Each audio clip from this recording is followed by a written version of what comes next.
This high school teacher has found that a study of biology can be one of the most rewarding adventures in a student's career, and that the biology laboratory is a place of learning where the student must be most careful.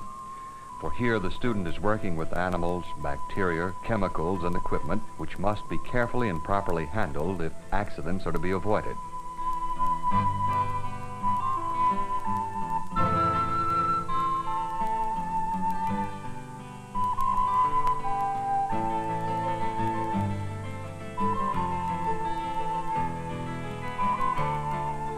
In stressing these points, the teacher tries to make the students aware of her concern for their safety and the vital role they must play to minimize or eliminate the possibility of an accident. The 4 years that a student spends in high school involves a series of maturing experiences that move him from the adolescent and place his feet solidly on the road that will require with each forward step the acceptance of more and more responsibility. In the area of safety in the science lab, careful instructions of the teacher will make this responsibility easier to bear. Who, me? I'm an accident, just looking for a place to happen. And I bet I can find a place right here in this biology laboratory.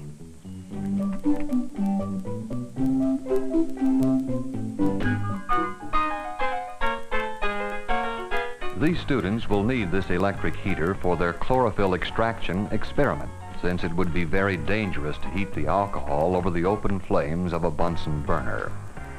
And for the handling of the chemicals such as bases, acids, and preservatives, they must use this rubber apron to protect their clothing and safety glasses for their eyes.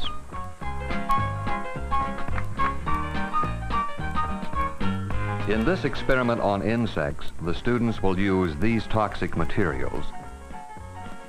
And one strategic point that they must remember is that they handle these materials in such a way so as not to breathe any of the vapors that may be coming out of the container or bottle. For the examination of blood specimens during this experiment, the students will be bending glass tubing and then threading it through rubber stoppers.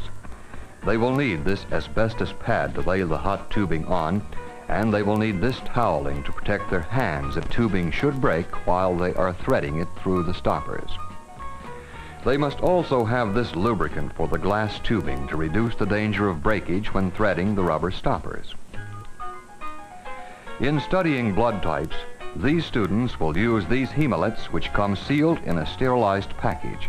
The sealed package is especially important since a broken seal could cause the hemolet to become contaminated before use. In preparing the students for this microbiology experiment, the teacher has carefully instructed them about the disposal of Petri culture dishes after the experiment. They must be put back in the autoclave before they are cleaned or before disposing of the materials in them.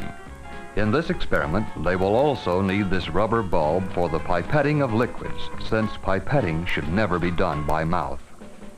Since I'm an accident looking for a place to happen, I'll bet I could change these experiments around just a little so they would be a perfect place for an accident. The thing that bugs me is that these laboratories are getting safer all the time. The teachers are giving better safety instructions, and then there are these safety symbols that constantly remind the students of the potential hazards of the laboratory.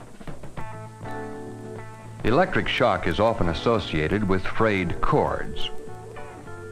Water safety is important in field trips. Some lab materials are poison. Goggles are a must for the protection of the eyes and face. Experiments involving gas must be done in a well-ventilated area. Fire can start from improper use of the Bunsen burner. The animal tooth, claw, and stinger illustrate the danger from improper handling of laboratory animals. Thorny and poisonous plants can be a potential hazard. Hands must be adequately protected. The apron is a must when handling chemicals. This symbolic explosion illustrates the danger of broken glassware. And in some advanced laboratory work, there may be a radiation hazard. The students from this lab are out in the field, gathering materials for the experiments that the teachers have set up. And even on a field trip, there are certain hazards which the students and teacher must be aware of. The sun can, on a hot day, be a hazard to some students, and they must wear suitable clothing to protect them from the rays.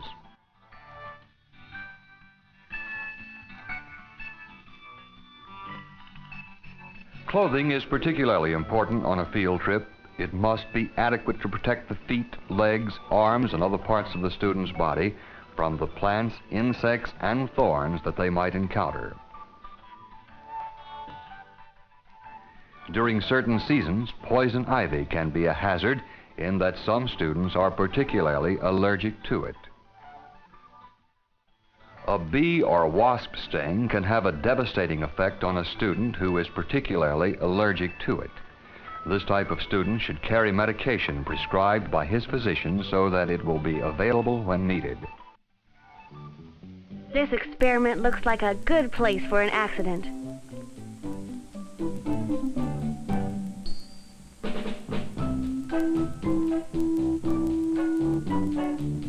If I can get the students to use the open flame of this Bunsen burner instead of the electric heater to heat their alcohol, that would create a hazardous situation. Here, I'll just put these safety glasses and apron in this drawer, so they will probably handle their chemicals without them.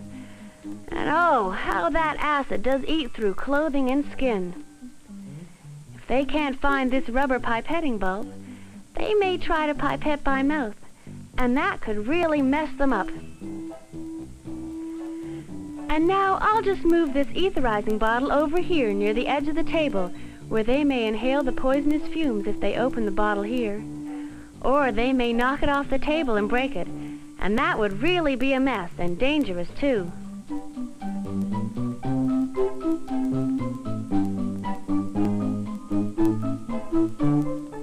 If they can't find this asbestos pad, they will probably hold the glass they have bent in their hands and touch it at the bend just because it looks cool. Then they'll really get a surprise.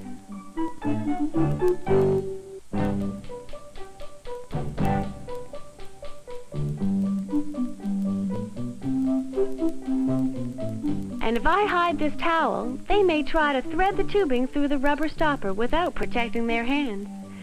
Then I'll put this lubricant where they probably won't find it. Without the towel and lubricant, there's a good chance the glass will break in their hands. What a mess that will make. And for these sealed hemolets, I'll just break the seal a little and contaminate the blade, which could cause an infection. I'll bet they won't catch this one.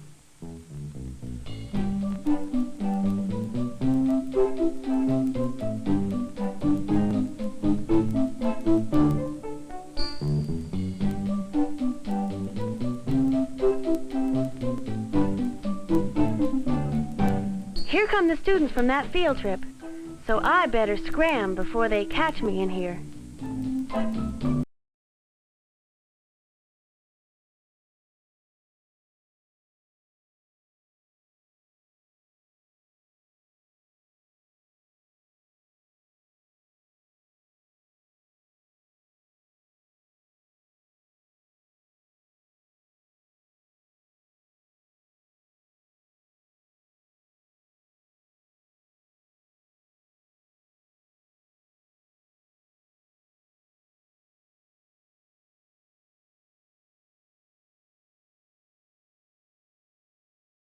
An apron and safety glasses must be used when handling chemicals such as acids, bases, stains, etc.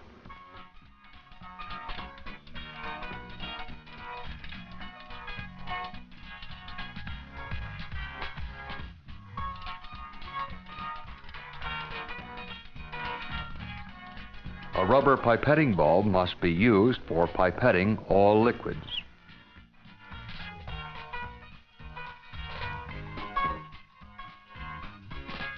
The student must not breathe the ether fumes from this can. This bottle must be placed where it can't get accidentally knocked over or broken on the floor, and where the toxic fumes it gives off won't be breathed by the student.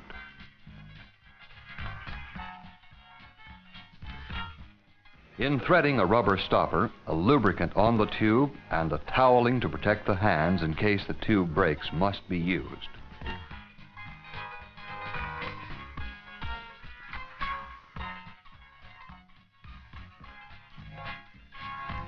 The seal on a Hemalette package must not be broken before it is used.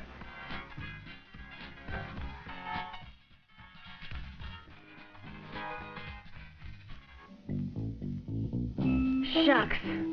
These teachers have really given good safety instructions to their students, and it looks like the students absorbed every word that was said about safety in the biology lab. I'll be glad when I grow up to be a responsible student, instead of just an accident, looking for a place to happen.